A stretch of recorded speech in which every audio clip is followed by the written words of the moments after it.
बिस्मिल्लाहिर्रहमानिर्रहीम। अस्सलाम वालेकुम दोस्तों, मैं आज आपको एक बहुत ही खौफनाक कहानी सुनाने लगा हूँ। आपने वीडियो को लाजमी अंत तक देखना है और स्किप नहीं करना है। ये कहानी एक दूर दराज गाँव की है जिसकी सरहदों पर एक कदीम और पुरअसरार जंगल था। इस जंगल की सरसब्ज दरख्तों के दरमियान एक ऐसी ताकत छुपी हुई थी जिससे गाँव वाले सख्त खौफजदा थे। कहते हैं कि जब चांद अपनी पूरी रोशनी के साथ आसमान पर आता तो जंगल में अजीब और गरीब आवाज़ें सुनाई देती थीं और गांव के लोग अपने दरवाजे बंद कर लेते थे। इन आवाज़ों को सुनकर कोई भी जुर्रत नहीं करता था कि वो जंगल के करीब जाए, क्योंकि ये आवाज़ें हमेशा किसी गहरे और अंधेरे राज की तरफ इशारा करती थीं। ये गांव की एक खूबसूरत मगर उजाड़ सी जगह पर आबाद था, जहां ज़्यादातर लोग अपने खेतों में काम करते और एक सादा ज़िंदगी गुजार रहे थे। गांव के बुज़ुर्गों का कहना था कि जंगल में एक ज़माने में एक ताकतवर चुड़ैल रहती थी जिसका नाम दरिया था। दरिया एक ऐसी रूह थी जो इंसानों की जिंदगियों को अपनी जादुई ताकत से तबाह करती थी। कई सालों तक लोग इस चुड़ैल का जिक्र करते, मगर इसकी हकीकत का कोई पता न था। फिर एक दिन गांव में एक नौजवान लड़की आई जिसका नाम रानी था। रानी एक रोशन दिमाग और बहादुर लड़की थी जिसका दिल हमेशा नए राजों को खोजने में लगता था। वो जंगल और उसकी पुरअसरारियत के बारे में बहुत सुन चुकी थी और इसके दिल में एक सवाल था, क्या वाकई वहाँ कोई चुड़ैल है? रानी ने एक दिन फैसला किया कि वो इस जंगल का मुआयना करेगी और इसके राजों का पता लगाएगी। गांव वालों ने इसे बहुत समझाया कि वो इस खौफनाक जंगल में ना जाए, मगर रानी ने इनकी बातों पर कान ना धरे और एक रात चांद की रोशनी में वो जंगल की तरफ चल पड़ी। जंगल में दाखिल होते ही रानी को एक सर्द सी हवा का सामना हुआ। दरख्तों की शाखें आपस में रगड़कर एक अजीब सी आवाज़ पैदा कर रही थीं, जैसे वो किसी खतरे की गवाही दे रही हों। इसके कदम तेज हो गए, मगर इसका दिल भी तेज धड़क रहा था। वो कुछ आगे बढ़ी और अचानक इसने एक पुरअसरार आवाज़ सुनी। ये आवाज़ किसी इंसान की नहीं बल्कि किसी दूसरे जहान की आवाज़ लग रही थी। रानी ने हिम्मत जुटाई और इस आवाज़ की सिमत में बढ़ने लगी। आगे जाकर इसने एक कदीम खंडर देखा। खंडर के अंदर एक पुरानी तर्ज का मकतबा था जिसके दरवाजे पर एक सियाह पर्दा लटका हुआ था। वो पर्दा आहिस्ता आहिस्ता हिल रहा था, जैसे किसी मौजूदा ताकत से लर्ज रहा हो।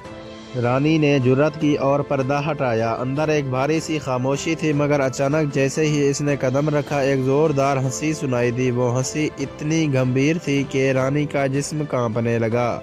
इसी लम्हे एक बेहद खौफनाक शक्ल सामने आई। एक सियाह चमकदार चेहरा जिसकी आंखों से खून की मानंद सुर्ख रोशनी निकल रही थी और जिसका जिस्म सियाह धुंध की तरह लरज रहा था। वो एक चुड़ैल थी जिसका जिस्म पुरअसरार और धुंधला सा था और इसकी शक्ल हर लम्हे बदल रही थी। रानी ने एक लम्हे के लिए भी खौफ को अपने दिल में नहीं आने दिया। इसने जमकर कहा, तुम कौन हो? चुड़ैल ने झील की मानंद गहरी आवाज में जवाब दिया, मैं वो हूँ जो इस जंगल और इस गांव की तकदीर को बदल सकती हूँ। मैं दरिया हूँ और तुम जो कुछ भी जानना चाहती हो वो सब मैं जानती हूँ।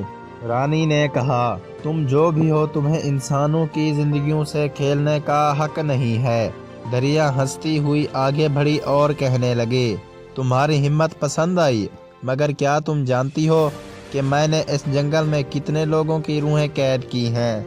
तुम जिस राह पर चल रही हो वो तुम्हें मैं अपने जाल में फांस कर हमेशा के लिए यहाँ रखूंगी। रानी की नज़र चमकी और इसने दिल में अज़्म किया कि वो इस चुड़ैल का सामना करेगी। वो फौरन एक मंत्र पढ़ने लगी जिसे इसने अपनी वालदा से सुना था, जो कि एक जादूगरनी थी। मंत्र पढ़ते हुए रानी की आंखों में एक रोशनी चमकी और इसके जिस्म के गिर्द एक हिफाजती धार बन गई। दरिया ये देखकर गुस्से से धाड़ी और इसने अपनी ताकत का भरपूर इस्तेमाल किया, मगर रानी की जादुई ताकत ने दरिया को एक लम्हे के लिए पीछे धकेल दिया। इस मौके का फ़ायदा उठाते हुए रानी ने एक और मंत्र पढ़ा और दरिया की मौजूदगी में एक ज़बरदस्त रोशनी फटी।